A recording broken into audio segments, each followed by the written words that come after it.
Every Friday at about this time, we check in with Vegas film critic Jeff Howard in studio. Jeffrey. Big weekend as we get ready for Halloween. We'll get to that in a minute. Yes, big weekend, but there's a huge film from our classic filmmakers, Killers of the Flower Moon from Martin Scorsese. And if you don't know his name, you're under a rock.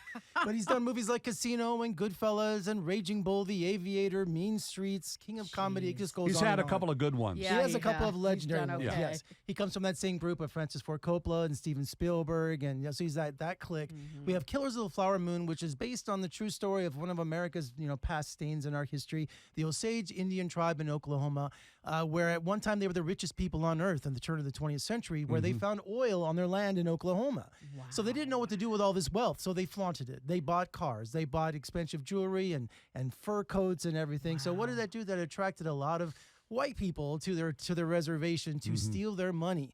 And especially had a law that was passed by the federal government. They couldn't pass those oil rights on unless they were family. Oh, wow. So here comes Robert De Niro, and he has a legacy of getting involved with his family. He had many daughters, and Leo DiCaprio was returning from World War I, and he was a chauffeur on the reservation and married one of the daughters. So all of a sudden, all these family members started dying suspiciously, being murdered on the reservation, all these questionable things, until finally the federal government years later got involved to go down and investigate. Wow. So not only are you watching this, it's a true story, but it's just a horrible story. It really is sad state in America. And what did you tell me? It's a long movie. Yeah. It's over 3.5 hours long. Yeah. Now, would this work? I was telling Morty in the elevator on the way up here, this would work great as a Netflix series and as a miniseries, but it's Scorsese. He will not do that. He wants you to experience it on the big screen. This is a critic's movie. Right. So, yeah, I really enjoyed it. But first, who's going to go see this? Because of the subject matter, Leo DiCaprio, not his best performance. They're hoping at this to be this big awards winner. I just don't think Like it's going to be... blockbuster. Yeah, I don't think it's going to be that kind of contender. Is it an important movie? Absolutely. Right. Are there some great performances? By all means. But if you want to see an epic old-time fashion movie making like they used to do, hitting theaters this weekend. But it will be on Apple TV Plus eventually. They're streaming it Oh, too. good. Okay. Because Apple's behind it too, along with Paramount. Yeah. All right, I'll wait. Yes. What else? Now we got something for Halloween over there, streaming on Shudder.com and also on AMC Plus. We've got Creepshow Season 4.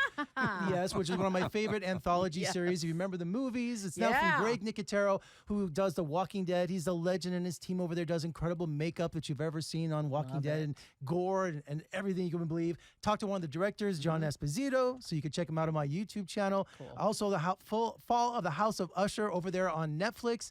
My best friend described it great. He's trying to be a critic. Thank you, Mr. Scott Mincer. He's saying it is American Horror Story meets Edgar Allan Poe, which is a great pitch. Yeah, Dark and darker. Absolutely. Okay, and, got it. And speaking of dark, also we were talking about Taylor Swift last week. Yes. Her movie did $92 million.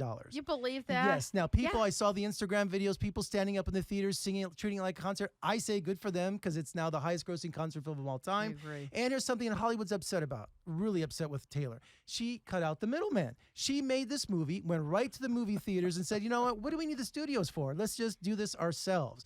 So that's what the studios do, folks. I mean, they make these movies, they take 70 to 80% of the box office take. Right. Well, they were left out completely. And I think that's great because this is helping the theaters. Right, but now big movie stars are going, what do I need Paramount, Warner, and Universal? Right, why don't I just put it out? Make a movie and go over to the theaters and go, hey, let's put my movie on, we'll beam it in. Not to mention, I think she can afford it. Yes, she can. Yeah. Jeff, always good stuff. Follow him, like you said, on your YouTube channel. Yes. See all these great interviews on Facebook and, of course, VegasFilmCritic.com. Jeff, good talking to you. Good stuff. Thanks a lot. Yeah.